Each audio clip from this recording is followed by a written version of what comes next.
দেশের ভিতরে যদি আপনি শান্তি প্রতিষ্ঠিত করতে চান, তাহলে কোরআনের আইন দেশের ভিতরে বাস্তবায়ন করা লাগবে।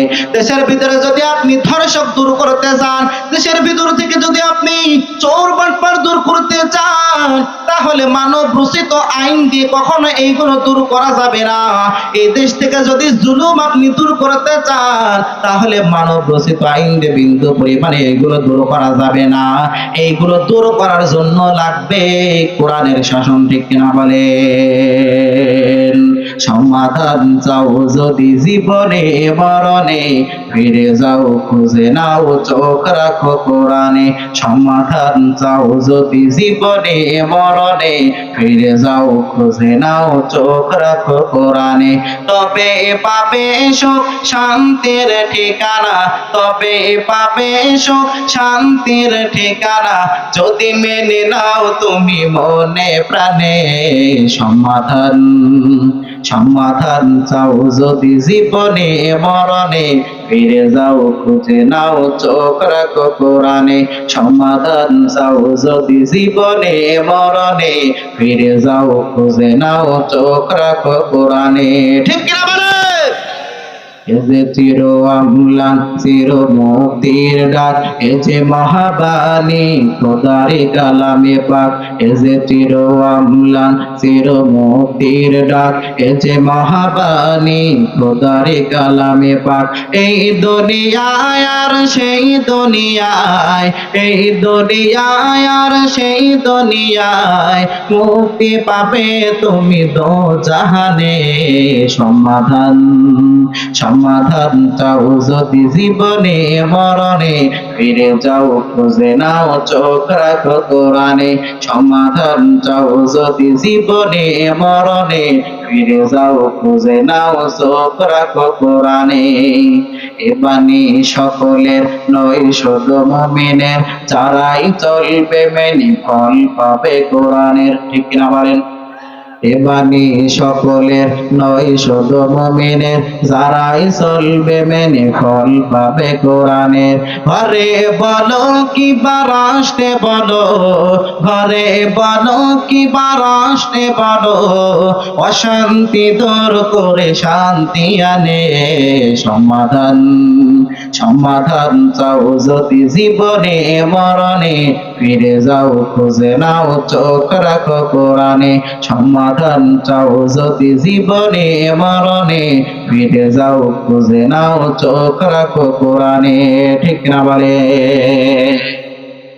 তাহলে দুনিয়ার ভিতরে আপনি যাই করবেন, কোরআনকে সাথে নিয়ে করা লাগবে। কোরআনকে মাইনাস করে আপনি যেই কাজই করবেন, মনে রাখা লাগবে ওই কাজের ভিতরে সফলতা কখনো আসবে। যেই কাজ করবেন আপনি, সমাজ পরিচালনা করবেন, রাষ্ট্র পরিচালনা করবেন, আপনি বিভাগ পরিচালনা করবেন, জেলা পরিচালনা করবেন, থানা পরিচালনা করবেন, ইউনিয়ন পরিচালনা করবেন, গ্রাম পরিচালনা করবেন, প্রতিটা জায়গার ভিতরে কোরআনকে নিয়ে আগাইতে হবে। কোরআনের সংবিধান অনুযায়ী যদি আপনি পরিচালনা করতে পারেন, তাহলে শান্তি এবং সুখ ফিরে আসবে। এর আগে শান্তি সুখ ফিরে আসবে না। তাহলে আল্লাহ রাব্বুল আলামিন যে জানায় দিলেন,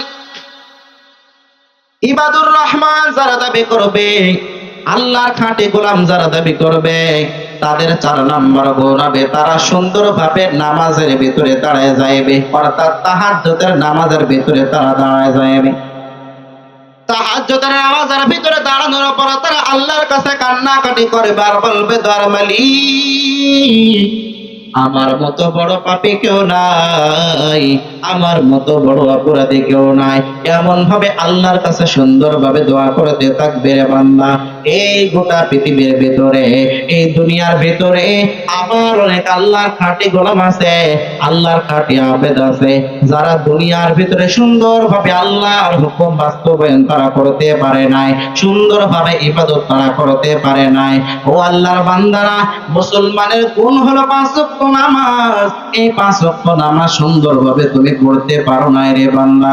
ও আল্লাহর বান্দারা, আল্লাহ রাব্বুল আলামিন সুন্দরভাবে তোমাকে আমাকে ডাক ডাকতে থাকে আর বলে, ও আমার গোলাম, তুই ফজরের সময় দৌড়াও, তুই মসজিদের দিকে দৌড়ায় চলে আসো নামাজের জন্য। ও আল্লাহর বান্দারা, আমি আল্লাহ রাব্বুল আলামিন তুই বান্দাকে ফজরের সময় ডাকলাম, ওই বান্দাকে আমি ফজরের সময় মসজিদে খুঁজে পাই নাই। জোহরের সময় ডাকলাম, জোহরের সময় আমি তোমাকে তো খুঁজে পাই নাই। আসরের সময় ডাকলাম, আসরের সময় আমি তোমাকে তো খুঁজে পাই নাই। মাগরিবের সময় আমি মনে করলাম আমার এই বান্দা মাগরিবের সময় না আসলেও মনে হয় ইশার সময় মসজিদে ঠিকই হাজির হয়ে যাবে। কিন্তু আল্লাহ বলে, গোলাম, আমি আল্লাহ দেখলাম ইশার সময় তুমি তো মসজিদের ভিতরে হাজির হইলা না রে বান্দা। ও আল্লাহর গোলাম, পাঁচ ওয়াক্ত নামাজ যদি সুন্দরভাবে আদায় করে যাইতে পারে, তাহলে আল্লাহ রাব্বুল আলামিন আপনাকে আমাকে 5টা পুরস্কার দেবে। কয়টা? আরো জোরে বলেন, কয়টা? 5টা পুরস্কারের ভিতরে 2টা দেবে দুনিয়াতে, আর পরকালে দেবে 3টা। 2টা দুনিয়াতে আর পরকালে 3টা। এই 5টা পুরস্কার নামাজি ব্যক্তিদের জন্য আল্লাহ রাব্বুল আলামিন দিবে। 1 নাম্বার, নামাজি ব্যক্তির পুরস্কার, দুনিয়ার ভিতরে তার রিজিক নিয়ে কোনো টেনশন করা লাগবে না, কারণ 5 ওয়াক্ত নামাজ আদায় করেওয়ালা ব্যক্তি রিজিকের জিম্মাদারি আমার আল্লাহ স্বয়ং নিজেই নিয়ে নেয়। 2 নম্বরে যেই ব্যক্তি 5 ওয়াক্ত নামাজ সুন্দরভাবে আদায় করে, ও আল্লাহর বান্দা যখন দুনিয়া থেকে বিদায় নেবে, যখন মৃত্যুবরণ করবে, আল্লাহ পাক তার জবানে কালেমা নসিব করে দেয়। এবার পরকালে 3টা পুরস্কার। 5 ওয়াক্ত নামাজ আদায় করেনেওয়ালা ব্যক্তি, আল্লাহ পাক ওই দিন নামাজ আদায় করেনেওয়ালা ব্যক্তি বাম হাতে আমলনামা বিন্দু পরিমাণে দেবে না, বরং আল্লাহ রাব্বুল আলামিন ডান হাতে আমলনামা দেবে। সুবহানাল্লাহ। 5 ওয়াক্ত নামাজ আদায় করেনেওয়ালা ব্যক্তির পরকালে 2 নম্বর পুরস্কার, আল্লাহ রাব্বুল আলামিন ওই যে ফুলসিরাতের ভয়াবহ রাস্তা, ওই রাস্তা একেবারে আকাশে যে বিদ্যুৎ চমকায়, ওই বিজলির ন্যায় ভয়াবহ রাস্তা পার করে দিবে। এবার 3 নম্বর পুরস্কার পরকালে আল্লাহ পাক 5 ওয়াক্ত নামাজি ব্যক্তিকে ডাক দিবে আর বলবে, ও 5 ওয়াক্ত নামাজ আদায় করেনেওয়ালা ব্যক্তি, শীতের সময় ঠান্ডার সময় আরামের বিছানা ফেলাই দিয়া মুয়াজ্জিন যখন মসজিদে হাইয়ালুস সালাহ হাইয়ালুল ফালাহ বলেছে, আসসালাতু খায়রুম মিনান নাওমের ধ্বনি দিয়েছে, তুমি তো আর বিন্দু পরিমাণে বিছানার ভিতরে ঘুমায় থাকো নাই, বরঞ্চ ঠান্ডার ভয় করো নাই। ঠান্ডা পানি দিয়েও যে বানায়া বানায়া তুমি আমি রবের সন্তুষ্টির জন্য মসজিদে দৌড়াইছো রে বান্দা।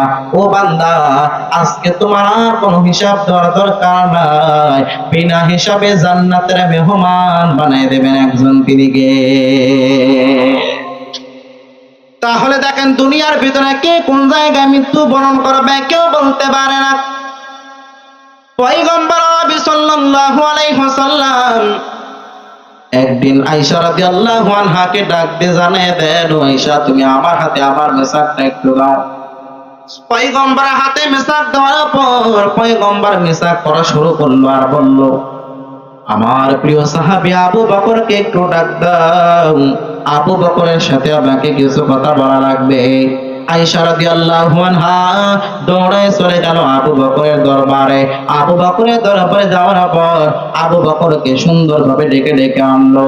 আবু বকর পয়গম্বরের সামনে হাজির হওয়ার পর পয়গম্বর আবু বকরকে ডাক দিয়ে জানায় দেন, ও আবু বকর, আমি মুহাম্মদ মনে হয় দুনিয়াতে আর বেশি দিন জীবিত থাকবো না, আমি মুহাম্মদ মনে হয় দুনিয়া থেকে আমি বিদায় নিয়ে নেব। আবু বকর রাদিয়াল্লাহু আনহু চোখের পানি ছেড়ে কান্নাকাটি করে আর বলে, পয়গম্বর, আপনি পয়গম্বর যদি বিদায় নিয়ে নেন, তাহলে আমি আবু বকর কার দিকে তাকায় থাকবো? আমি আবু বকরের ক্ষুধা নিবারণ করি, আপনি পয়গম্বরের দিকে তাকায় তাকায়া, ও পয়গম্বর, আপনি দুনিয়া থেকে বিদায় নিলে আপনি আমি কার কাছে এসে আমার দুঃখ কষ্টের কথাগুলো বলবো? ও পয়গম্বর, আপনি দুনিয়া থেকে বিদায় নিলে আমি তো বড় অসহায় হয়ে যাইব পয়গম্বর। আবু বকর রাদিয়াল্লাহু আনহু পয়গম্বরকে ডাকতে বলে, ও পয়গম্বর, আপনি যখন মক্কার ভিতরে কালেমার দাওয়াত দিতেছেন, সমস্ত মক্কার মানুষগুলো আপনাকে পরীক্ষা করেছে, আপনি সত্য নবী কিনা, আপনি সত্য রাসূল কিনা, সকলে পরীক্ষা করে করে করে করে তারপরে ইসলাম ধর্ম গ্রহণ করেছে। কিন্তু আমি আবু বকর বিন্দু পরিমাণে কোনো পরীক্ষা করি নাই, বরং আপনি যখনই কালিমার দাওয়াত দিয়েছেন আমি অটোমেটিকলি সর্বপ্রথম কালিমা গ্রহণ করে নিয়েছি। ও পয়গম্বর, আপনি যখন মক্কা থেকে হিজরত করে মদিনায় রওনা করবেন, আমি আবু বকরকে আপনি আগের থেকে জানাইছিলেন, যার কারণে আমি আবু বকর ওই দিন থেকে আর বিছানায় পিঠ লাগাই না, রাত্রবেলায় আমি আর বিন্দু পরিমাণে ঘুমাই না, কারণ আমি জানি আমার পয়গম্বর কখন হিজরত করবে, কখন না জানি সে আমি আবু বকরকে একটু ডাক দেই, ও পয়গম্বর আপনি যেই দিন হিজরত করার জন্য রওনা করেছেন ওই দিন আমাকে ডাকার সাথে সাথে আমি সর্বপ্রথমে আপনার ডাকের জবাব আমি দিয়েছিলাম, পয়গম্বর আপনাকে আমি এত মহব্বত করি, এত ভালোবাসি, এত বিশ্বাস করি পয়গম্বর। ও পয়গম্বর, আল্লাহ পাক যখন আপনাকে মিরাজে নিয়েছিলেন ওই মিরাজের ঘটনা তো অনেক লম্বা ঘটনা রে বান্দা।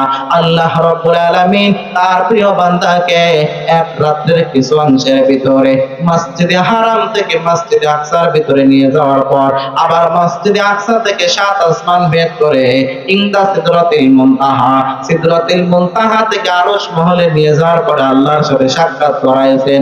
আল্লাহ রাব্বুল আলামিন জানায় দেন, সুবহানাল্লাযী আসরা বিআবদিহি লাইলাম মিনাল মাসজিদিল হারাম ইলাল মাসজিদিল আকসাল্লাযী বারাকনা হাওলাহু লিনুরিয়াহু মিন আয়াতিনা। চিল্লায় পড়া যাবে কি আল্লাহু আকবার। আল্লাহ পাক জানায় দেন সুবহান, দুনিয়ার ভিতরে তাকায় দেখবেন, দুনিয়ার ভিতরে মানুষ যখন মাছ ধরতে যায় বড় একটা মাছ পেলে বলে সুবহানাল্লাহ, কত বড় মাছ বলে কি বলে না? মানুষের চেহারা যখন সৌন্দর্য হয় তখন মানুষ বলে সুবহানাল্লাহ, আল্লাহ কত সুন্দর চেহারা তোমাকে দান করেছে। মানুষ যখন কোনো আজীব জিনিস দেখে তখন সুবহানাল্লাহ বলে চিৎকার দেয়। আপনারা বয়ান শোনার মাঝে মাঝে যখন কোন আজীব কথা শুনেন তখন সুবহানাল্লাহ বলেন কি বলেন না? আল্লাহ রাব্বুল আলামিন সূরা বনী ইসরাঈলের 1 নম্বর আয়াতের ভিতরে সুন্দরভাবে সুবহানাল্লাহ বলার কারণ তাফসীর ইবনে কাসিরের ভিতরে আল্লামা ইবনে কাসির রাহমাতুল্লাহ আলাইহি বলেন, আল্লাহ পাক এই আয়াতের শুরুর অংশে সুবহানাল্লাহ বলার উদ্দেশ্য হলো আল্লাহ পাক জানায় দেন দুনিয়ার মানুষ এই আয়াতের ভিতরে যাই ঘটবে যাই হবে সব তোমাদের জন্য আজিব, সব তোমাদের জন্য অবাক করার বিষয়। অনেক লম্বা ঘটনা, আমি ওই আলোচনায় ঢুকবো না। এই অবাক করার ঘটনা পয়গম্বরকে আল্লাহ রাব্বুল আলামিন ঘটাইলেন। আল্লাযী আসরা বিআবদিহি, তার বান্দাকে আসরা আল্লাহ পাক ভ্রমণ করাইলেন। লাইলান, পুরো রাত লাগাই ভ্রমণ করায় নাই, বরং রাতের কিছু অংশের ভিতরে ভ্রমণ করাইলেন। পরম মসজিদুল হারাম ও মসজিদে আকসার ভিতরে আল্লাহ পাক ভ্রমণ করাইছে। একেবারে অলৌকিক ঘটনা। এই অলৌকিক ঘটনা হওয়ার পর পয়গম্বর যখন দুনিয়ার ভিতরে এসে কুরাইশ বংশের মানুষদেরকে যখন জানায় দেয়, কুরাইশ বংশের মানুষ কেউ বিশ্বাস করে না, সকলে হাসি তামাশা করতে লাগলো। মক্কার মানুষগুলো বিশ্বাস করতে চায় না, সকলে হাসি তামাশা করতে লাগলো। বলল, ও পয়গম্বর এটা তো কখনো সম্ভব হয় না, এটা কখনো তো সম্ভব হওয়ার কথা না। ও পয়গম্বর, ওই সময় সমস্ত মানুষগুলো ঠাট্টা করতেছিল, হাসি তামাশা করতেছিল। আপনার এই কথা শোনার পরে সকলে উপহাস করতেছিল। পয়গম্বর, একমাত্র আমি আবু বকর এক কথাই বিশ্বাস করে নিয়েছিলাম, যার কারণে আমি আবু বকরকে উপাধি দেওয়া হলো সিদ্দিক, মানে সত্যবাদী। দুনিয়ার ভিতরে অনেক মানুষ দেখবে নামের শেষে সিদ্দিক, নামের শুরুতে সিদ্দিক, কিন্তু বিশ্বাস করে না। কথায় কথায় মিথ্যা কথা বলে, কাউকে বিশ্বাস করে না। নামে সিদ্দিক, কামের বেলায় নাই, আছে না নাই? আবু বকর রাদিয়াল্লাহু আনহু পয়গম্বর কেমন ভাবে বলতে থাকে, পয়গম্বর এবার আবু বকরকে সুন্দরভাবে জানায় দেন, ও আবু বকর, দুনিয়ার ভেতরে শুধু আমি মৃত্যুবরণ করব, বিষয়টি এমন না, বরঞ্চ তোমরা মৃত্যুবরণ করবা। ইন্নাকা মাইয়িতুন ওয়া ইন্নাহুম মাইয়িতুন। ও আবু বকর, আমি নবীও মরণশীল, তোমরাও মরণশীল। আমি নবীও মৃত্যুবরণ করব, তোমরাও মৃত্যুবরণ করবা। তবে আমার মৃত্যুবরণের পরের অবস্থা আর তোমাদের মৃত্যুবরণ করার পরের অবস্থা বিন্দু পরিমাণ কখনো সমান হবে না। আবু বকর বলে, কেমন হবে? পয়গম্বর নবী সাল্লাল্লাহু আলাইহি ওয়াসাল্লাম জানায়া দেন, ও আবু বকর, তোমরা মৃত্যুবরণ করার পরে তোমরা কবরের ভিতরে থাকবা মৃত, আর আমি নবী মৃত্যুবরণ করার পরে আমি নবী আমার রওজার ভিতরে থাকবো জীবিত। আমি নবী আমার কবরের ভিতরে রওজার ভিতরে থাকবো জীবিত।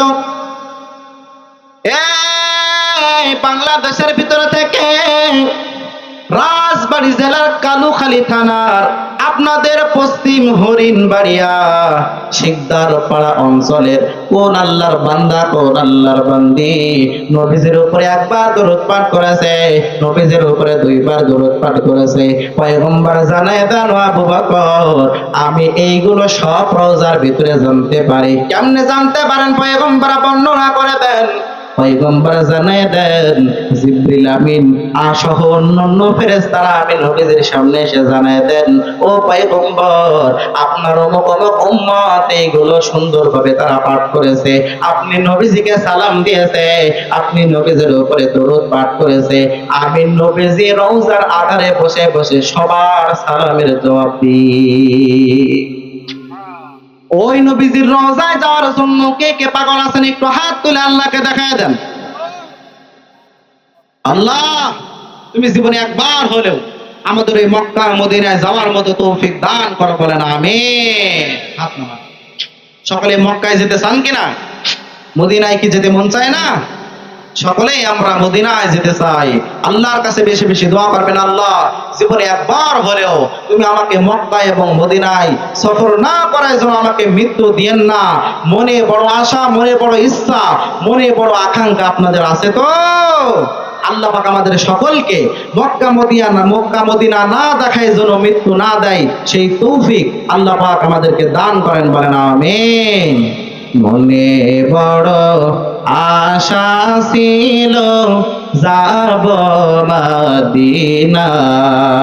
সকলে বলবেন, একটা জবানও বন্ধ থাকবে না। মনে বড় আশা ছিল, মনে বড় আশা ছিল যাব মদিনায়। সালাম আমি করব গিয়ে, সালাম আমি করব গিয়ে নবীর রওজায়। মনে বড় আশা ছিল, মনে বড় আশা ছিল আরব সাগর পাড়ি দেব,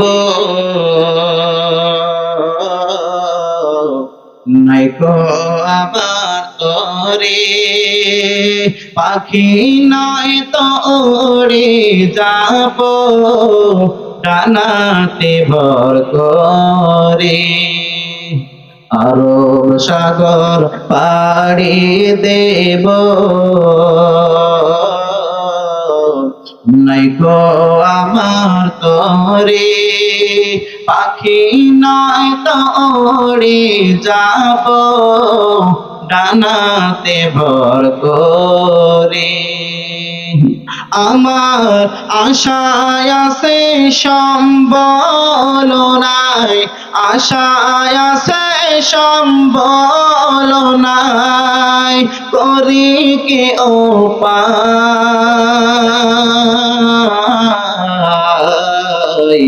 মে বড়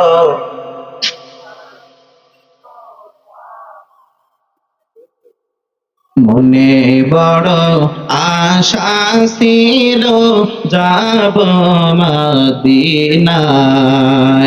কৌশল কইরা লইয়া যাইও, কৌশল কইরা লইয়া যাইও সোনার মদিনায়।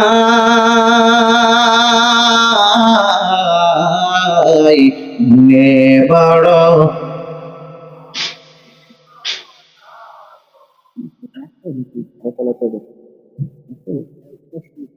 মনে বড় আশা ছিল যাব মদিনায়, মনে বড় আশা ছিল যাব মদিনায়। তাহলে আল্লাহর কাছে সবসময় দোয়া করা লাগবে, আল্লাহ দুনিয়া থেকে যখন মৃত্যু বরণ আমি করব, মৃত্যুর আগে একবার হলো আমাকে তুমি বাইতুল্লাহ কাবা ঘর এবং মদিনার রওজার আতারে তুমি আমাকে একবার নাও। কারণ দুনিয়া থেকে একদিন আগে হোক পরে হোক মৃত্যু বরণ করা লাগবে কি লাগবে না? পয়গম্বর নবী সাল্লাল্লাহু আলাইহি ওয়াসাল্লাম যখন আবু বকরকে ডাকতে জানাইবেন, ও আবু বকর ইন্নাকা মাইয়িতুন ওয়া ইন্নাহুম মাইয়িতুন, আমি নবীও মরণশীল, তোমরা মরণশীল, তোমরাও তো মৃত্যু বরণ করবা। পয়গম্বর নবী সাল্লাল্লাহু আলাইহি ওয়াসাল্লাম আবু বকরকে ডাকতে জানাইবেন, ও আবু বকর, আমি একদিন আজরাইল মালাকুল মউত ফেরেশতাকে জানাইলাম, ও মালাকুল মউত, গোটা পৃথিবীর সমস্ত জানগুলো রূহগুলো কবজ করার দায়িত্ব তো তোমার। তুমি কেমনে বুঝতে পারো কারা জান কখন কবজ করা লাগবে? গোটা পৃথিবীর ভিতরে একজনের জান তুমি কবজ করো না, এরকম সেকেন্ডে সেকেন্ডে হাজার হাজার লক্ষ লক্ষ কোটি কোটি জীবজন্তু প্রাণের জান রূহ তুমি কবজ করো, কেমনে তুমি বুঝতে পারো? আজরাইল পয়গম্বরকে জানাইবেন, ও পয়গম্বর, আমি তো এমনি এমনি বুঝতে পারি না, আরশের ভিতরে একটা গাছ লাগানো আছে, যে গাছের ভিতরে প্রতিটা মানুষের নামকরণ করে করে করে করে একটা করে পাতা রয়েছে, ওই গাছের প্রতিটা পাতার ভিতরে এক একজন মানুষের নাম ঠিকানা রয়েছে রে বান্দা। ও আল্লাহর বান্দারা, ওই গাছের ভিতরে আমি মেজবাউদ্দিন যশোরের নামে একটা পাতা ওই গাছের ভিতরে রয়েছে রে বান্দা। আপনার নামকরণ করে নাম ঠিকানা করণ করে ওই গাছের ভিতরে একটা পাতা ঝুলানো রয়েছে। মালাকুল মউত পয়গম্বরকে জানাইবেন, ও পয়গম্বর, যখন ওই গাছের পাতাটা হলুদ বর্ণ হতে থাকে তখন আমি বুঝতে পারি এ মনে হয় আর বেশি দিন দুনিয়াতে জীবিত থাকবে না। মানুষের হায়াত যখন ফুরাইতে থাকে, শেষ হয়ে যায়, মানুষের হায়াত যখন একেবারে কমে আসে, এমত অবস্থার ভিতরে ওই গাছের পাতাটা হলুদ বর্ণ হতে থাকে, হলুদ বর্ণ হতে থাকে। আমি মালাকুল মউত সুন্দরভাবে বুঝতে পারি এই পাতার যে মানুষটা সে আর বেশি দিন জীবিত থাকবে না। আমি এবার তার দরবারে গিয়ে ঘুর ঘুর করে হাজির হইয়া যাই। দুনিয়ার ভিতরে দেখবেন যারা আল্লাহর খাঁটি গোলাম, যারা ইবাদুর রহমান আল্লাহর খাঁটি গোলাম, তারা মৃত্যুবরণ করার আগে একটু বুঝতে পারে যে আমাকে দুনিয়া থেকে বিদায় নেওয়া লাগবে। যার কারণে তাকায় দেখবেন দুনিয়ার ভিতরে অনেক মানুষ আছে, তারা মৃত্যু বরণ করার 41 দিন আগে 40 দিন আগে তারা বুঝতে পারে। সমাজের ভিতরে মানুষের সাথে দেখা হয় আর বলে, ও ভাই, ও আমার বোন, আমি মনে হয় দুনিয়াতে আর বেশি দিন জীবিত থাকবো না, তোমরা সকলে আমার জন্য দোয়া করিও, আমার জানাজার নামাজ একটু তোমরা পড়িও, তোমরা সকলে আমাকে মাফ করে দিও, ক্ষমা করে দিও। এরকম বলে কি বলে না? আরো জোরে বলেন। এরপরে যখন 39 দিন, 38 দিন, 37 দিন, 36 দিন, 35 দিন এরকম হইতে হইতে হইতে হইতে তার হায়াত যখন কমতে থাকে ধীরে ধীরে ধীরে ধীরে যখন 10 দিন থাকে, 9 দিন থাকে, 8 দিন থাকে, 7 দিন থাকে, এক সপ্তাহ মাথায় দেখবেন আল্লাহর বান্দা কথাবার্তার ভিতরে পরিবর্তন হয়ে যায় রে বান্দা। ছেলে মেয়েদেরকে ডাকতে জানায় দেয়, ও আমার বড় সন্তান, ও আমার ছোট্ট সন্তান, তোমরা তোমার ছোট ভাইকে একটু দেখে শুনে রাখবা, তোমরা তোমার ছোট্ট বোনটাকে একটু দেখে শুনে রাখবা, ও আমার সন্তান, আমি বাবা মৃত্যুবরণ করার পরে তোমরা ভাই ভাইতে জ্ঞানদান করবে না, তোমরা ভাই ভাইতে তোমরা বিন্দু পরিমাণে দ্বন্দ্ব ফেতনা ফাসাদ তোমরা করবে না, মিলেমিশে সুন্দরভাবে তোমরা থাকবা, তোমরা সুন্দরভাবে জীবন যাপন করবা। এরকম মানুষ বলে কি বলে না? এরপরে 7 দিন থেকে যখন 6 দিন হয়, যখন 5 দিন হয়, যখন 4 দিন হয়, আল্লাহর বান্দা আগে সুন্দরভাবে খাবার খাইতো, কিন্তু এখন আর খাবার খেতে পারে না। তার আত্মীয় স্বজন তার বাসায় সুন্দর সুন্দর ফল ফল নিয়ে এনে হাজির হয়ে যায়, মিষ্টি নিয়ে আসে, কোরমা পলুয়া, বাসা থেকে দেশি মুরগি জবাই করে করে সুন্দর খাবারের ব্যবস্থা করে আনে, কিন্তু আল্লাহর বান্দা আগে খাইতে পারতো, এখন আর খেতে পারে না। এরকম হয় কি হয় না? মানুষজন ফল এনে গাদা করে, মানুষজন গোস্ত মাছ ডিম এইগুলো এনে এনে গাদা করে, ওই অসুস্থ ব্যক্তি খেতে পারে না, বরং এইগুলো শেষমেশ দেখা যায় বাসার সুস্থ মানুষটা খেয়ে ফেলা লাগে। আল্লাহর বান্দা যখন হায়াত আর 3 দিন আছে, 2 দিন আছে, 1 দিন আছে, আল্লাহর বান্দা সুন্দরভাবে বুঝতে পারে যে আমার মৃত্যু হয়ে যাইবে, আমি আর দুনিয়াতে জীবিত থাকবো না, দুনিয়ার ভিতরে আমি আর চলতে পারবো না, দুনিয়ার ভিতরে কথা বলার ক্ষমতা আমার থাকবে না, দুনিয়ার ভিতরে খাবার খাওয়ার মতো শক্তি আমার থাকবে না, আমার কোনো শক্তি থাকবে না, আমার বিন্দু পরিমাণে কোনো ক্ষমতা থাকবে না, আমি দুনিয়া থেকে বিদায় নিয়ে নেব। পয়গম্বর আরবি সাল্লাল্লাহু আলাইহি ওয়াসাল্লাম আবু বকরকে জানায় দেন, ও আবু বকর, দুনিয়ার ভিতরে যারা ইমানদার, যারা মুমিন, তারা মৃত্যুবরণ করার 41 দিন আগে বুঝতে পারে আর আমি দুনিয়াতে জীবিত থাকবো না। ইমানদার ব্যক্তিরা বুঝার পরে তারা আমল করার সুযোগ পেয়ে যায়। ইমানদার ব্যক্তিরা যখন বুঝতে পারে দুনিয়াতে আর আমি বেশি দিন থাকবো না, আল্লাহর বান্দারা চাইলে কিছু ইবাদত বন্দেগী ওই সময় করে নিতে পারে। এবার হঠাৎ করে মালাকুল মউত এসে হাজির হয়ে যায়, মালাকুল মউত এসে হাজির হয়ে বলে, আল্লাহর বান্দা, আর দুনিয়াতে তোমার থাকা যাইবে না, কারণ এখন আল্লাহর ডাকে তোমাকে সাড়া দেওয়া লাগবে। মালাকুল মউত জানাবেন, ও পয়গম্বর, আমি মানুষের রূহগুলো কবজ করি 2টা সিস্টেমে। কয়টা? আরো জোরে বলেন। যারা ইমানদার, যারা মুমিন, তাদের রূহগুলো কবজ করি একভাবে, আর যারা বেঈমান তাদের রূহগুলো কবজ করি একভাবে। ও পয়গম্বর, যারা ইমানদার, যারা মুমিন, তাদের সামনে আমি সুন্দরভাবে রূপ ধারণ করিয়া যাই। যারা ইমানদার মুমিন তাদের সামনে আমি সুদর্শন একটা যুবকের চেহারার আকৃতি ধরে আমি তার সামনে চলে যাই। এমনি এমনি যাই না পয়গম্বর, আল্লাহ রাব্বুল আলামিন আমি মালাকুল মউতকে ডাক দিয়ে জানায় দেন, ও মালাকুল মউত, আমার ইমানদার ব্যক্তির জান রূহটা যেমন তেমন ভাবে কবজ করা যাবে না। দুনিয়ার ভিতরে তাকায় দেখবেন, আপনার শ্বশুর শাশুড়ি, আপনার বিয়ায় যখন আপনার বাসার ভিতরে আসবে, আপনি অনেক আগের থেকে প্যাকেট নিয়ে বাজারে চলে যান। ওই দিন আর গ্রামের ছোট্ট বাজারে বাজার করতে মন চায় না, ওই দিন মন চায় বড় বড় টাকার বান্ডিলটা লইব, প্যাকেটটা লইব, অন্য দিনের থেকে একটু ভিআইপি। বড় কালুখালী বাজারের ভিতরে যাওয়ার পর টাটকা বড় একটা মাছ আমাকে কেনা লাগবে, টাটকা গরুর গোস্ত, ছাগলের গোস্ত আমাকে কেনা লাগবে, কারণ বাসার ভিতরে যেমন তেমন কোনো মেহমান আসতেছে না, বরঞ্চ বাসার ভিতরে আসতেছে আমার বিয়াই, আমার বিয়ে, আমার শ্বশুর শাশুড়ি, যার কারণে ভিআইপি বাজার করেন কি করেন না। আল্লাহ রাব্বুল আলামিন ঠিক মালাকুল মউতকে জানায় দেয়, ও মালাকুল মউত, আমার ইমানদার ব্যক্তি, আমার মুমিন মুমিনাত বান্দা বান্দি, তাদের রূহটাও যেমন তেমন ভাবে কবজ করা যাবে না। দ্রুত তুমি জান্নাতের ভিতরে চলে যাও, জান্নাত থেকে তুমি একটা সাদা সুবর্ণ একটা রুমাল নিয়ে হাজির হয়ে যাও। আবার ওই জান্নাতের থেকে একটা তুমি সুঘ্রাণ নিয়ে আসো, যে সুঘ্রাণের নাম আর রায়্যান, রায়্যান নামক সুঘ্রাণ ওই রুমালের ভিতরে তুমি সুন্দরভাবে লাগাও রে বাংলা। এরকম সাদা একটা সুবর্ণ রুমাল নিয়ে আসার পর ওই সাদা সুবর্ণ রুমালের ভিতরে রাইয়ান নামক আতরটা লাগায় লাগায়া এবার ইমানদার ব্যক্তির সামনে হাজির হয়ে যায় রে বান্দা।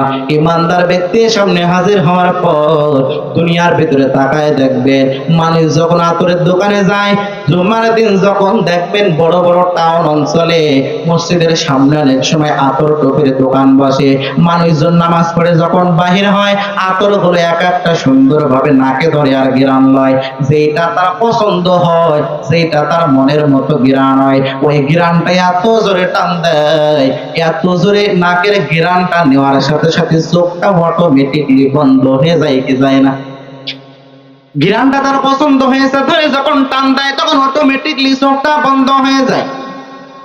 ওই মালাকুল মউত ইমানদার মুমিন মুমিনা ব্যক্তির সামনে রুমালের ভিতরে রাইয়ান নামক ঘেরা লইয়া লইয়া সুন্দরভাবে এবার ইমানদার ব্যক্তির সামনে গিয়ে দাঁড়ায় যায়।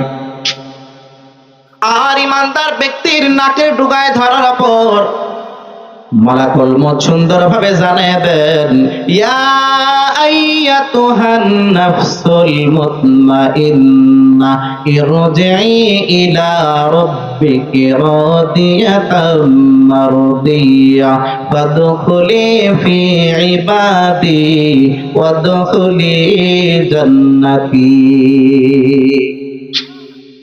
মালাকুল মউত ডাক দিয়ে জানায় দেয়, ও আল্লাহর খাঁটি গোলাম, আল্লাহর জন্য রাজি হয়ে যাও। আল্লাহর রাজি খুশির জন্য তোমার আত্মার রূহটা বাহির হয়ে যাও। ইরজিই ইলা রাব্বিকি রাদিয়াতাম মারদিয়া, আল্লাহর দিকে বাইরে হয়ে যাও, আল্লাহর রাজি খুশির জন্য বাইরে হয়ে যাও। ফাদখুলি ফি ইবাদি, আল্লাহর খাঁটি আবেদদের অন্তর্ভুক্ত হয়ে যাও। তাহলে কি হইবে? ওয়াদখুলি জান্নাতি, তোমার জন্য জান্নাত ওয়েটিং করতেছে, তোমাকে জান্নাতের মেহমান হওয়া লাগবে। এমন ভাবে যখন মালাকুল মউত ইমানদারদেরকে বলতে থাকে, ইমানদার ব্যক্তির রূহটা ধীরে ধীরে স্মুথলি সুন্দরভাবে বাহির হয়ে যায়। ইমানদার ব্যক্তির রূহটা লইয়া মালাকুল মউত পরিপূর্ণ আসমানে ইল্লিন নামক জায়গায় রেখে দেয়। আর দুনিয়ার ভিতরে যারা বেঈমান, দুনিয়ার ভিতরে যারা কুলাঙ্গার, যারা পাঁচ ওয়াক্ত নামাজ সুন্দরভাবে আদায় করে না, যারা দেশের ভিতরে খিলাফত প্রতিষ্ঠা এটা চায় না, যারা দেশের ভিতরে মানুষের উপরে অত্যাচার আর জুলুম করে, যারা দেশের ভিতরে বিনয় হয়ে চলে না, যারা মানুষের সাথে খারাপ ব্যবহার করে, যারা মানুষের কথার মাধ্যমে কষ্ট দেয়, যারা মানুষের হাতের মাধ্যমে কষ্ট দেয়, তাদের রূহগুলো তো মালাকুল মউত এত সুন্দরভাবে স্মুথলি বাহির করে না। মালাকুল মউত পয়গম্বরকে জানায়া দেন, ও পয়গম্বর, যে ব্যক্তি বেঈমান তার সামনে আমি হাজির হয়ে যাই, যে ব্যক্তি ইমানদার তার সামনে আমি হাজির হয়ে যাই, কিন্তু দুইজনের হাজির হওয়ার সিস্টেমটা একরকম না। ইমানদার ব্যক্তির সামনে যেমন সুন্দর সুদর্শন পুরুষের রূপ ধরে আমি গিয়েছিলাম, গায়ের ভিতরে সুঘ্রাণ মাখায় মাখায় আমি যেমন তার সামনে গিয়েছিলাম, কিন্তু দুনিয়ার ভিতরে যারা বেঈমান তাদের সামনে আমি এত সুন্দরভাবে হাজির হই না, বরঞ্চ তাদের সামনে আমি বড় মারাত্মক ভয়ঙ্কর চেহারার রূপ লইয়া আমি হাজির হইয়া যাই। দুনিয়ার ভিতরে যত মারাত্মক ভয়ঙ্কর হতে পারে একটা পশু, একটা প্রাণী, ওই মালাকুল মউত তার পা থাকে জমিনে, তার এক পা জমিনে আর এক পা থাকে আসমানে, এত মারাত্মক ভয়ঙ্কর, চোখগুলো ডাগা ডাগা করে বড় বড় করে, এরকম ভয়ঙ্কর চেহারা লইয়া লইয়া পয়গম্বরকে জানায় দেন, পয়গম্বর আমার পোশাকটা যত দুর্গন্ধ হতে পারে, দুনিয়ার ভিতরে সব থেকে দুর্গন্ধযুক্ত পোশাক লইয়া লইয়া বেঈমানের সামনে আমি এবার হাজির হইয়া যাই।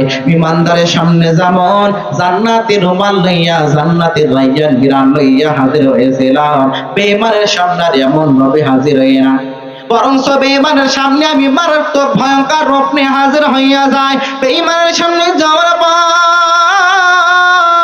বেঈমানকে ডাক দিয়ে বলি, ও বেঈমান, ইয়া আইয়াতুহান নাফসুল খবিস, এ নফস খবিস, ইবলিস, এ পাপিষ্ঠ আত্মা বাইর হয়ে যা।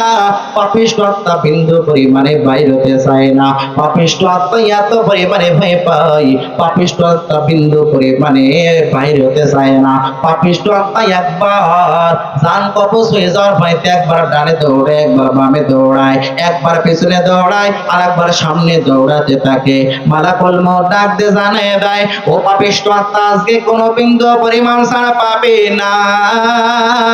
কারণ আল্লাহ কোরআনের ভিতরে জানিয়ে দেন, কুল্লু নাফসিন যায়িকাতুল মাউত, প্রতিটা প্রাণী, প্রতিটা জীব জন্তুকে মৃত্যুবরণ করা লাগবে কি লাগবে না?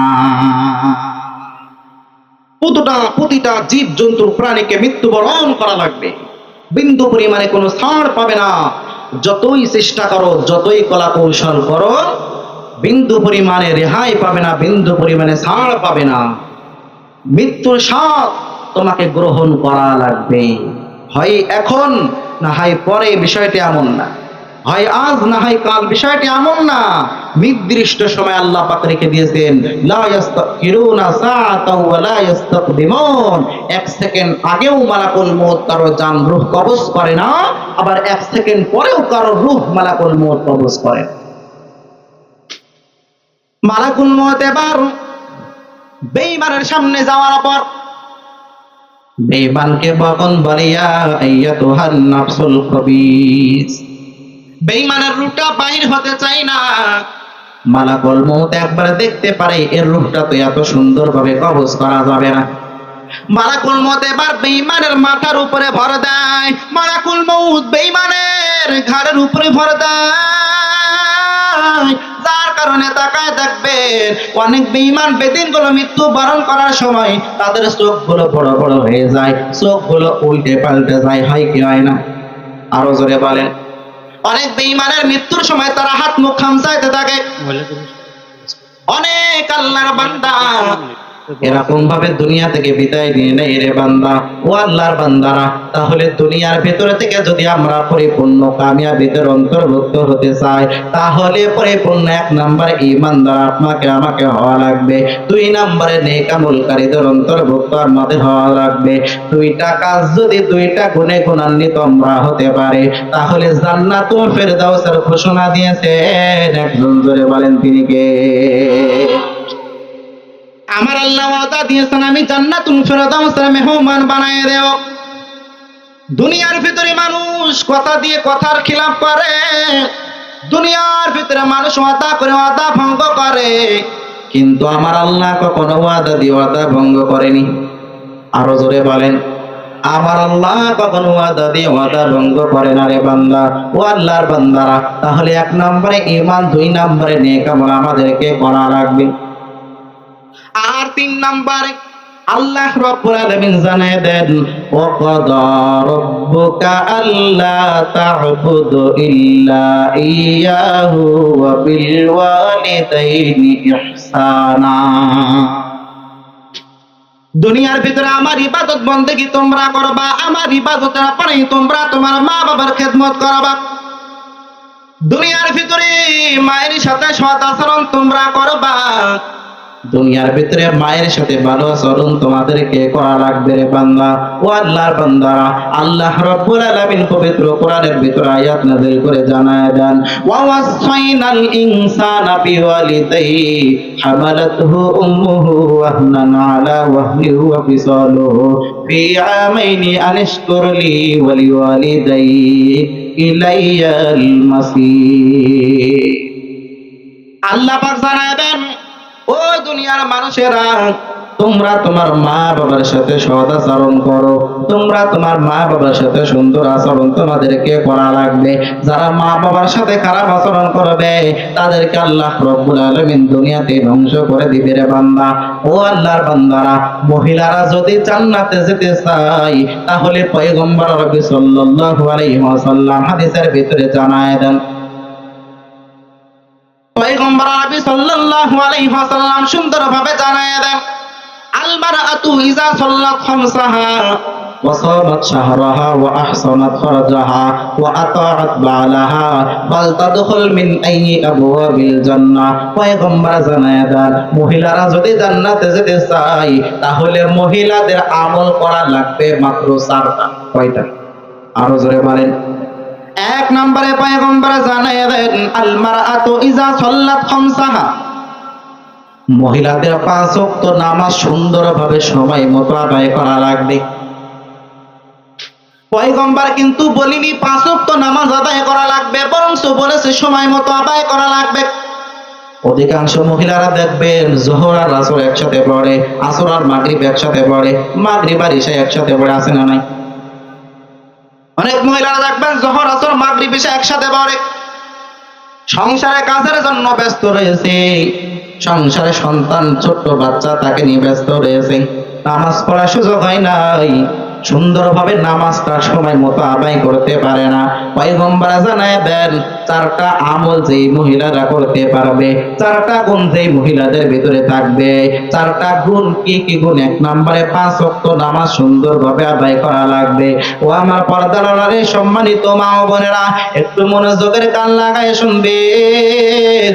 আপনাদের জন্য পয়গম্বর জানায় দেন মাত্র 4টা আমল করতে পারলে আপনারা জান্নাতে যেতে পারবেন। 1 নম্বরে 5 ওয়াক্ত নামাজ সুন্দরভাবে একেবারে সময় মতো আদায় করা লাগবে। 2 নম্বরে ওয়াসামাত শাহরাহা, পয়গম্বর জানায় দেন রমজানের রোজাগুলো সুন্দরভাবে মহিলাদের আদায় করা লাগবে।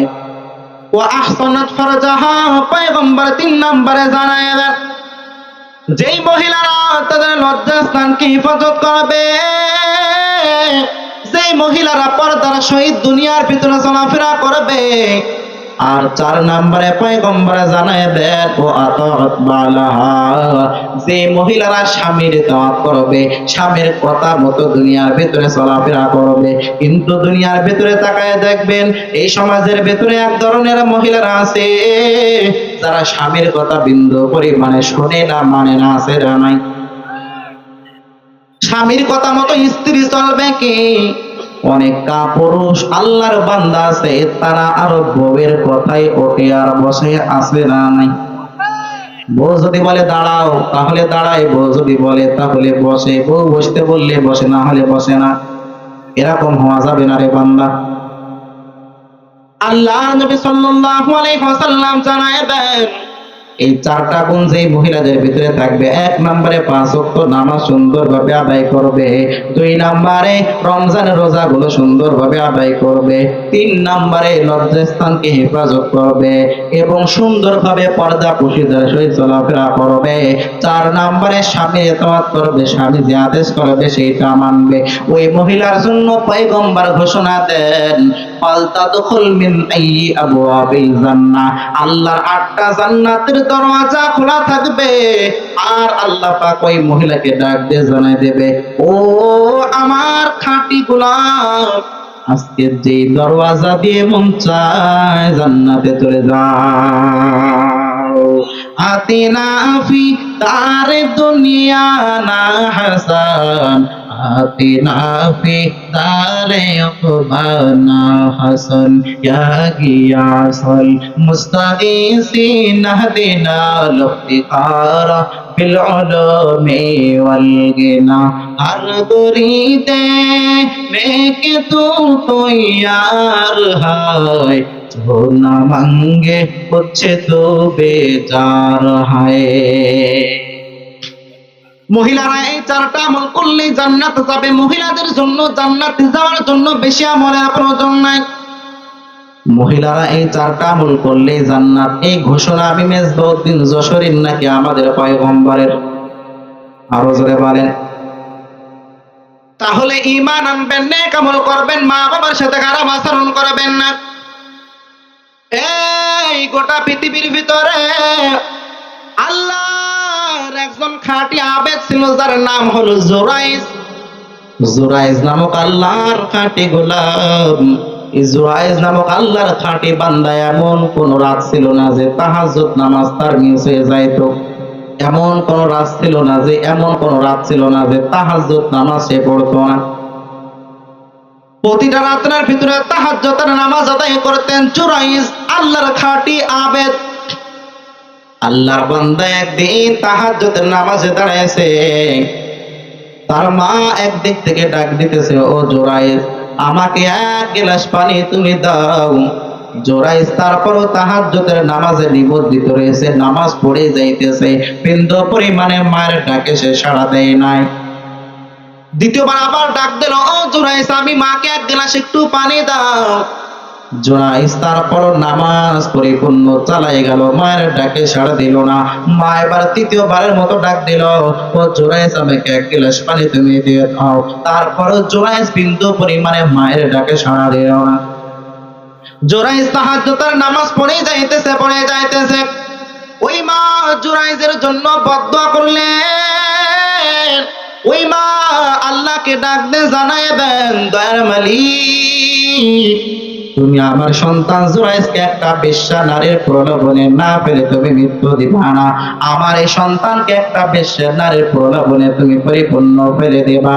আমার এই সন্তান নামাজ পড়তেছে, নামাজকে প্রাধান্য দিতেছে, আমি মা পানির তৃষ্ণায় মারা যাইতেছি, কোনো খোঁজ খবর নেই না। আমি মা যে আমার সন্তানকে একবার ডাকলাম কোনো সাড়া দিল না, দুইবার ডাকলাম কোনো সাড়া দিল না, তিনবার ডাকলাম কোনো সাড়া দিল না। ও আল্লাহ আমার সন্তান জুরাইজকে তুমি একটা বেশ্যা নারীর ফিতনার ভিতরে ফেলে দিবা। মা বদদুয়া করে দিল। জুরাইজ একদিন ঘরের ভিতরে দরওয়াজা লাগায় শুয়ে রয়েছে। গভীর রাত্রের ভিতরে জুরাইজের ঘরের দরওয়াজায় কে যেন নক করে। জুরাইজ যখন দরওয়াজা খুলে জানায় দেন, তুমি কে? বলে আমি সুন্দরী একটা নারী, তোমার যদি ইচ্ছা হয় তাহলে তুমি আমার সাথে জিনা করতে পারো, আমার সাথে তুমি খারাপ কাজ করতে পারো, দুনিয়ার কেউ দেখবে না, কেউ জানবে না। জুরাইজ আল্লাহর খাঁটি বান্দা, আল্লাহর খাঁটি গোলাম। জুরাইজ ওই বিশ্বাস সুন্দরী নারীকে ডাক দিয়ে জানায় দেন, ও সুন্দরী বেশ্যা নারী, বিন্দু পরিমাণে আমি বান্দার দ্বারা তোমার সাথে জিনা করা সম্ভব না। কারণ তোমার সাথে জিনা যদি আমি করি, দুনিয়ার কোনো রাজা দেখবে না, কোনো বাচ্চা দেখবে না, দুনিয়ার কোনো নেতা নেত্রী দেখবে না, আমার ভাই দেখবে না, আমার মা দেখবে না, আমার বাবা দেখবে না, সবার চক্ষু ফাঁকি দেওয়া যাবে, কিন্তু আমার আল্লাহর চক্ষু কখনো ফাঁকি দেওয়া যাবে না। কারণ আমার আল্লাহ ইন্নাল্লাহ সামিউন আলিম, আমার আল্লাহ হলো সামিউন বাসীর। আমার আল্লাহ সব কিছু দেখে, আমার আল্লাহ তাআলা সব কিছু শুনে, আমার আল্লাহর চক্ষু তো বিন্দু পরিমাণে ফাঁকি দেওয়া যাবে না। জুরাইজ এবার সুন্দরভাবে ঘরের ভিতরে ঢুকে গেল, আর বলল না তোমার সাথে আমি জিনা করতে পারি না। এরপরে ওই বেশ্যা মহিলা রাত্রার দরওয়াজা থেকে ফিরে চলে গেল একটা পাহাড় অঞ্চলের ভিতরে। যে দেখে এক রাখাল তার ছাগলগুলো চড়াইতে দিয়ে গাছের নিচে আরামে ঘুমাইতেছে, এমত অবস্থার ভিতরে সুন্দরী ওই বকাটে খারাপ নারী তাকে গিয়ে জিনার প্রস্তাব দিয়ে দিল। ওই রাখালকে গিয়ে জানাই দিল, ও রাখাল আমার মতো সুন্দরী তুমি আর কোথাও দেখছো নি? বলে না দেখি নাই। বলে তোমার যা ইচ্ছা তুমি আমার সাথে তাই আজকে করতে পারো, আমার সাথে তুমি জিনা করতে পারো। ওই সুন্দরী রূপবতী কন্যা ওই বেশ্যা মহিলার ফাঁদে এবার রাখাল পরিপূর্ণ পড়ে গেল, জিনা করে ফেললো। জিনা করার পর কিছুদিন পরে তার পেটের ভেতরে বাচ্চাও হয়ে গেল।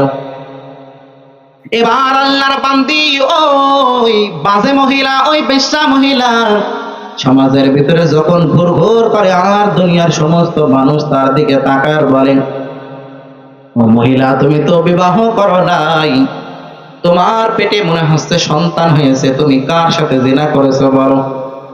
ওই মহিলা এবার বলবে না জুরাইজের নাম বলে দেয়। জুরাইজের নাম বলে দিল, ওই জুরাইজের সাথে আমি জিনা করেছি। যেই জুরাইজ আল্লাহর খাঁটি আবেদ,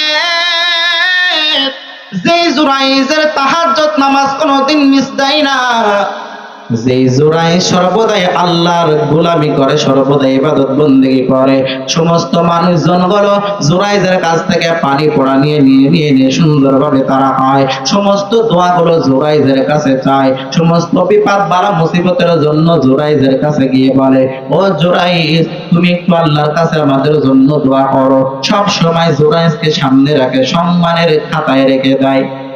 এবার ওই মানুষজন গুলো যখন শুনতে পারলো আমাদের ওই জোরাইজ এই বেশ্যা মহিলার সাথে জিনা করেছে, এমত অবস্থার ভিতরে অঞ্চলের সমস্ত মানুষের মাথা গরম না ঠান্ডা? আরো জোরে বলেন। সকলের মাথা বড্ড গরম হয়ে গেল। সকলে চিন্তা ভাবনা করলো, যেই জোরাইজকে আমরা এত সম্মান করি, যেই জোরাইজের কাছ থেকে আমরা পানি পড়ানি, যেই জোরাইজের কাছে আমরা দোয়া চাই, যে জোরাইজকে আমরা ইমাম মানে, আল্লাহর খাঁটি গোলাম মানে, আল্লাহর খাঁটি বান্দা মানে, ওই জোরাইজ যেমন জিনাহের কাজ করেছে, ওই জোরাইজের কাছে আর বিন্দু পরিমাণে আমরা যাব না। ওই জোরাইজকে দুনিয়া থেকে আমাদেরকে বিদায় করে দেওয়া লাগবে। এমত অবস্থার ভিতরে এবার সমস্ত মানুষজন দলবল বেঁধে এবার জুরাইজের দরবারে চলে গেল। জুরাইজের দরবারে যাওয়ার পর জুরাইজের উপরে আক্রমণ করা শুরু করে দিল, জুরাইজের উপরে হামলা করা শুরু করে দিল। জুরাইজ এবার কান্নাকাটি করে আর বলে, কি কারণে আমাকে তোমরা মারতেছো বলো। এবার আল্লাহর বান্দারা জানায় দেন, জুরাইজ তুমি ওই বেশ্যা মহিলার সাথে জিনা করেছো। বলে, না না আমি জিনা করি নাই। বলে, হ্যাঁ করেছো, ওই মহিলা নিজেই সাক্ষী দিয়েছে তুমি জিনা করেছো। তোমাকে এত ভালো মনে করতাম, এত খারাপ মনে করতাম না। তোমাকে তো আমরা সকলেই খুব সুফি মনে করতাম, বুজুর্গ মনে করতাম, আল্লাহর ওলি মনে করতাম, আল্লাহু আলা ভেবে তোমার কাছে আমরা বরকতের জন্য দৌড়াতাম। তুমি জিনাহের ভেতরে লিপ্ত হয়েছো, তোমার কাছে আমরা সামনে থেকে আর কেউ আসবো না, বরঞ্চ দুনিয়া থেকে তোমাকে আমরা বিদায় করে দেব। জোরাইজ এবার হাউমাউ করে কান্নাকাটি করে আর বলে, আমার ভাই আমাকে 2 মিনিট সময় দাও। তোমরা ওই বেশ্যা মহিলার কথা শুনেছো, আমার কথা তো তোমরা শোনো নাই। আমি বলতেছি আমি জিনা করি নাই, তারপরও তোমরা তো বিশ্বাস করতেছো না। জোরাইজ এবার সমস্ত মানুষদের কাছে 2টা মিনিট সময় চাইলো। জোরাইজ এবার সুন্দরভাবে ওযু বানায়া, সুন্দরভাবে 2 রাকাত নামাজ আদায় করিয়া জোরাইজ আল্লাহর কাছে হাত তুলে কান্নাকাটি করে আর বলে, ও দয়ার মালিক, এই দুনিয়ার ভিতরে আমাকে সম্মান দিছো, তুমি আমাকে বিন্দু পরিমাণে অসম্মান দিও না আল্লাহ।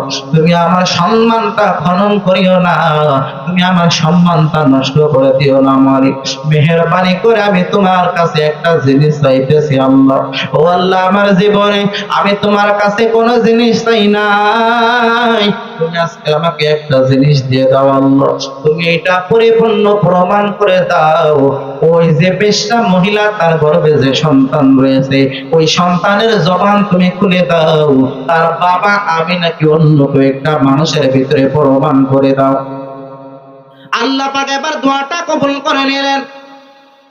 জুরাইজ এবার সমস্ত মানুষজনকে একত্রিত করলো। সমস্ত মানুষজন একত্রিত হওয়ার পর জুরাইজ এবার সমস্ত মানুষের সামনে সুন্দরভাবে বলতে লাগলো, রে ভাই, আগে তোমরা এই বেশ্যা মহিলার কথা শুনে আমার উপরে হামলা করতে আসছো, আজকে জ্বলন্ত প্রমাণ হয়ে যাবে কে এই সন্তানের বাপ। জুরাইজ এবার ওই গর্ভবতী ওই বেশ্যা নারীর দিকে হাত আর আঙ্গুল ইশারা করিয়া জুরাইজ তখন ডাক দিয়ে জানাইবেন, এই গর্ভের সন্তান তুমি তোমার জবান দিয়ে উচ্চারণ করে দাও, তোমার বাবা আমি জুরাইজ নাকি অন্য কেউ। এমন অবস্থার ভিতরে গর্ভের ভিতরে থেকে কেমনে জানি একটা আওয়াজ চলে আসলো, আমার বাবা এই জুরাইজ না, আমার বাবা ওই রাখাল।